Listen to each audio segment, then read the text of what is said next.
I took a chance on some X books at an online auction with vague pictures. Did I score? Or is this the timeline that actually makes sense?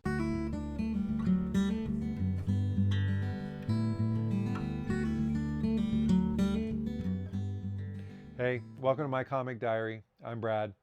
This week I didn't have a chance to get a review video together, so I thought what I'd do is I'd share a few auction lots that I picked up.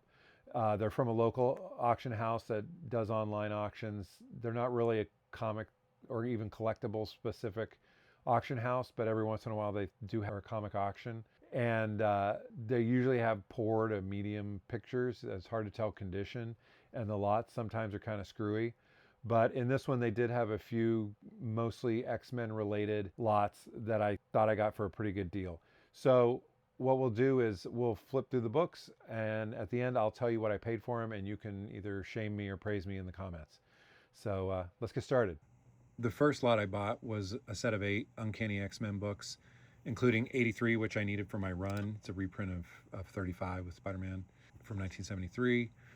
These books are mostly equal or not as in good a shape as what I have for the others, with a few exceptions.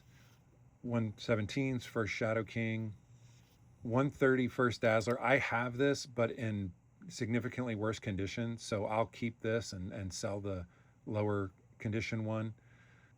But it kind of made the whole purchase worth it. And then this 154 through 157, it's First Brood Saga, is all in better shape than what I've got. So I'll keep these and sell the others. The next lot I got was 64 X-related books, mostly Uncanny X-Men from mid-80s to just into the 90s. The early part of the lot kind of jumps around, but then it gets to be a pretty continuous run. Most of these are in similar, maybe some are slightly better than mine as far as condition. 211 and 213 are an exception. They're way better than mine, so I'll swap those out. I have a continuous run from 95 to present. I'd like to get them all in 98, but some of those double-digit 90s books into 101 and then 94 in giant size, obviously, I think is out of my range. I do have that 217 in a 98. So that's Dazzler joining the X-Men and then Havoc joining the X-Men. The lead into the Fall of Mutants. The run or the books in the lot are largely a mix of direct and newsstand, mostly direct. The run I have duplicates of some, and some I have both direct and newsstand. Others I only have one or the other. So where these books are the one I don't have, I'll probably keep it, just so I have a direct and a newsstand, even if they're raw or even if they're not in great condition, like that 232. But for the most part, any duplicates I have, I'll just sell off. I always love this Genosha storyline and seeing how it flashes forward to the Extinction Agenda stuff in the 90s. Starting with Inferno here in the first cover of Mr. Sinister, the run in the lot is more or less continuous for 30 issues or so, but they also get to be in nicer condition, so some of these Goblin Queen keys are a little better than the ones I have, so I'll likely keep them. And again, if they're newsstands that I don't have, I might keep. That goes for this first Jubilee, which is obviously a newsstand. It's about in the same condition as my direct edition, but I will probably keep them both. Got the Liefeld issue. And then this Silvestri run is so good. I love so much of it. When Jim Lee came on, it was like when I was first getting into the X-Men, and it just blew me away. I was so excited when he started doing stuff for them. And then the classic cover, 251, is in better condition than mine, so I'll probably swap that one out. And then you get all these 250s that lead into kind of the end of Claremont's run, where stuff kind of got weird. Just people scattered all over trying to resolve the Australia storyline and the X-Men being dead, going through the Siege Perilous and all that stuff. It kind of got weird. I didn't realize it at the time because I was just getting started with these, but man, later I realized that this stuff is a lot less coherent than the earlier part of his run. 260 was actually the first Uncanny X-Men book I ever bought when I guess I would have been like 14. What a weird book to start on. It's like a one shot. I mean, there's a couple of the, side plots sprinkled in throughout, but for the most part, it's about, obviously Dazzler. And I was like, I don't know what this book is, but luckily I stuck with it and ended up being my favorite. Here we start getting some of the Jim Lee covers leading into him taking over the book in 268. I remember reading these that summer when it was two per month, and just getting so excited about the Jim Lee stuff. And then I remember getting this in my monthly books.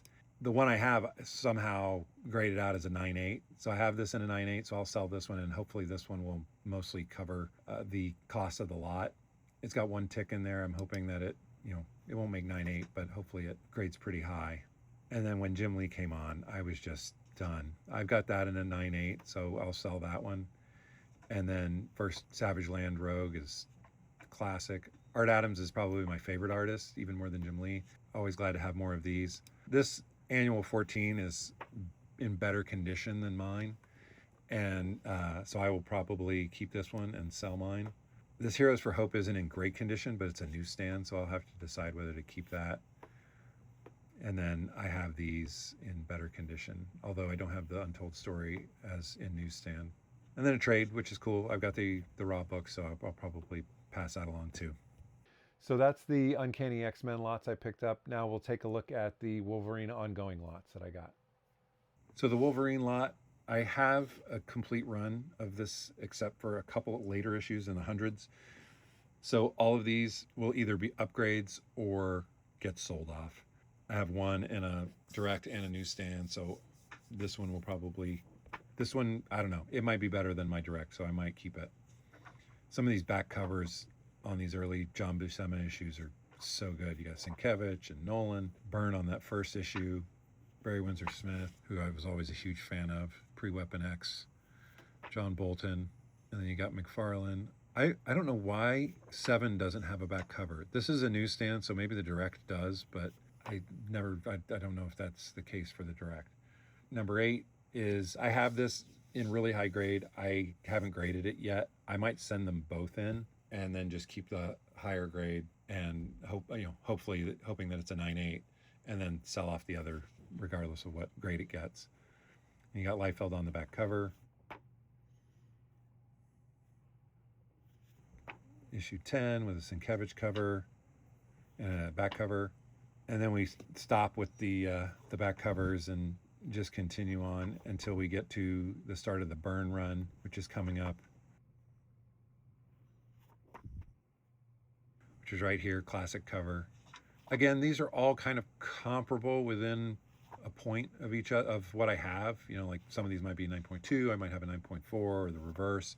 So I'll go compare these one to one and see which one to keep, and then the rest I'll have to decide whether or not I bundle these as a run or just sell them off individually.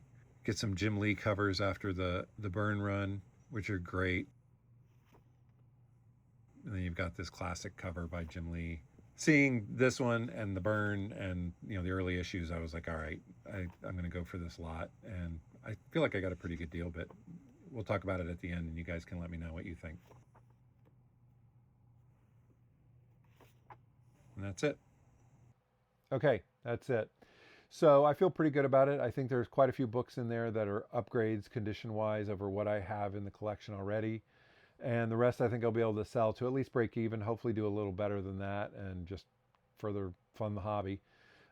As far as what I paid, the 8-book X-Men lot at the beginning, which is the one that had Dazzler in it, X-Men 130, the winning bid was $90 plus tax and buyer's premium, put it at about $117, about $14 and change per book. Again, I'm going to keep that Dazzler and sell my mid-grade copy that I already have.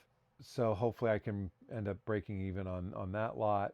The 64-book lot, winning bid was $200, and with tax and premium, it was $261, about $4 and change per book. That one, I think, again, the Gambit is one of the few that I'll grade, and I think if that grades out where I hope it'll be, I'm hoping for like a 9.6. That should mostly cover this lot, and then a handful of the other books should put me in the green, I would think. The 32-book Wolverine lot, I'll probably only grade the number 8 in that one. Winning bid was $125 plus tax and premium, put it at $163. It's about $5 a book. Again, some of those are upgrades. The rest I'll sell. And I think with the 8 and the 1 alone, I should do pretty well. So how'd I do? Let me know what you think in the comments. Did I overpay? Did I get a deal? Also, I actually got a lot of other lots that were, some were Marvel DC mixed, and I don't know my DC as well. Is there any interest in seeing those other lots? I'd be happy to share those if there was interest. And that's today's entry. So please like and subscribe. Again, the point of the channel is to start a conversation on comics. So let me know what you think in the comments, and until next time, see ya.